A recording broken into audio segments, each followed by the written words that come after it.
আজকে বানাবো ডায়েটের জন্য সবথেকে সহজ রুটি। প্রথমেই এই রুটি বানানোর জন্য আমি কিছু পাতা আর শাক কেটে নেব। প্রথমে কাটতে হবে হচ্ছে থানকুনি পাতা আর অল্প কিছু লাল শাক।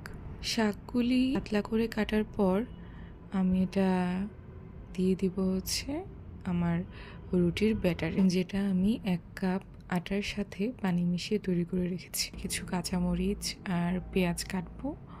কাঁচামরিচ পেঁয়াজ হচ্ছে অপশনাল, অনেকে দেয় অনেকে দেয় না। মিক্স করে নিতে হবে। মিক্স করার পর আমরা চলে যাব হচ্ছে রান্না করার জন্য। প্যান গরম হয়েছে কিনা চেক করার পরই স্পুন দিয়ে ব্যাটার দিয়ে দিব পরিমাণ মতো।